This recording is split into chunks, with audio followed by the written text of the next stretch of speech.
Hello, I'm Sonali Pawar. In this video, we are going to cover the topic like definition of function, types of function, what are the advantages of the function, etc. So let's start with the definition of function. Function is a small independent unit of program, or also you can say a self-contained block of statements which performs the particular task. That is, it is a set of instructions which performs the particular task. Let's see what are the types of functions. There are the two types of functions, library functions, and second one is a user defined functions. What is meant by library functions? These are the built-in functions which are come with the compiler and we are just using that function.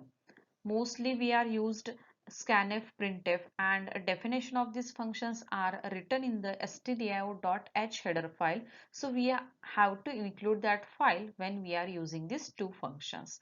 There are the lot of functions which are provided by the compiler, but I just written the few of them. Now next type is a user defined function. What it means here, user going to decide what is the name of function, what is the return data type, and also the argument list, and also they will decide the definition of the function. So here user going to decide everything about the function. Because of this it is called as a user defined function. Now what is the syntax to define the function? First you have to decide what is the return data type of that function, and after that write down the name of your function, and within the simple bracket write down the argument list which you are going to pass to that function. Now let's see how this function works. When you call the function, then only it executes the statements which are written inside the function. Suppose I have written one function main, and inside the main I just call the fun1. So after executing this statement, there is a calling statement of the function. So control will pass to that particular function. So after executing the fun1, then control will again return back to the main, and after that it will execute the remaining statements. Now let's see what are the advantages of the function. Function is used to manage large and complex program. So instead of writing the large program, I will just divide that program into number of parts and I will write the code for the small parts. So debugging is very easy if you write the number of functions. Function code can be reused. What it means, suppose you want to find out the factorial 10 times. So instead of writing the instructions to calculate the factorial 10 times, I will put that instructions to find out the factorial into one function and I will just call that function. So function code can be reused, and it also reduces the size. Means instead of writing the same logic 10 times, I will put that logic into one function and I will just call that function 10 times. So it reduces the size of your program. And using function, it is possible to construct modular and structured program. So these are the advantages of the function. Now let's talk about the defining function. When you define the function, you must have to consider these 3 points. First one is a function definition, second one is a function call, and third one is a function declaration. We are going to see all these 3 points one by one. First one is a function declaration. What is meant by function declaration?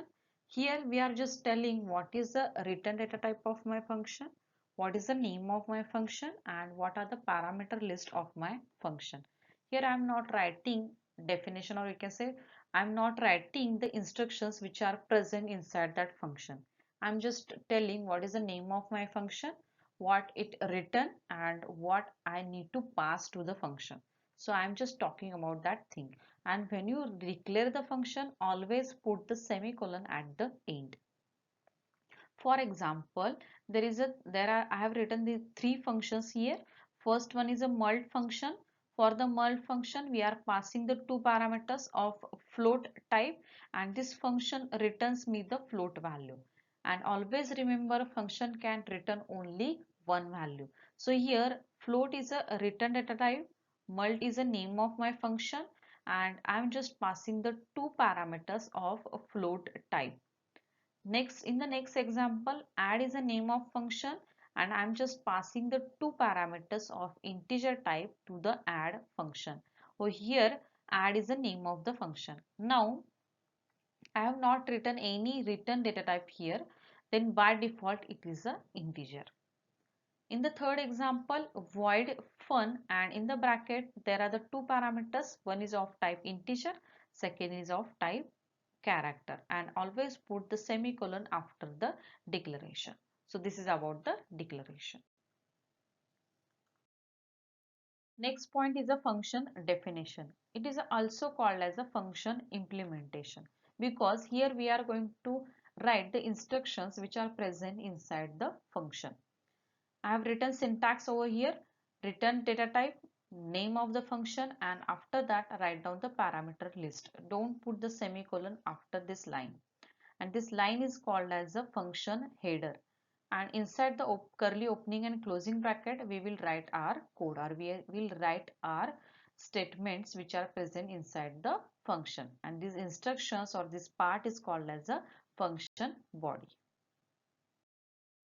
Last point you have to consider when you define the function is function call. When you call the function, then only the statements which are present inside the function will be executed. Now how to call the function?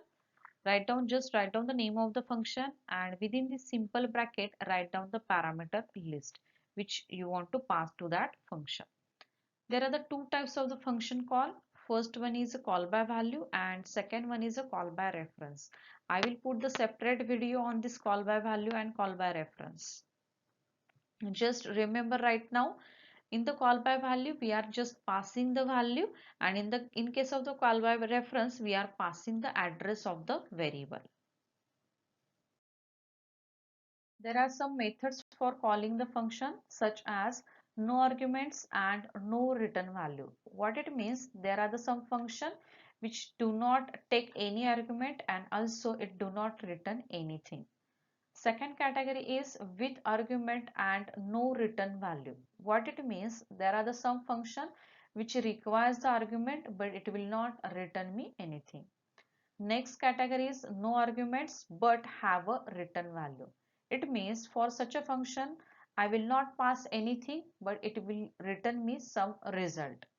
And last category is with arguments and return value also. It means there are some function, for them I'm just passing the argument also and it returns me some value also. But always remember, function can return only one value. So this is all about the function. Thanks for watching my video.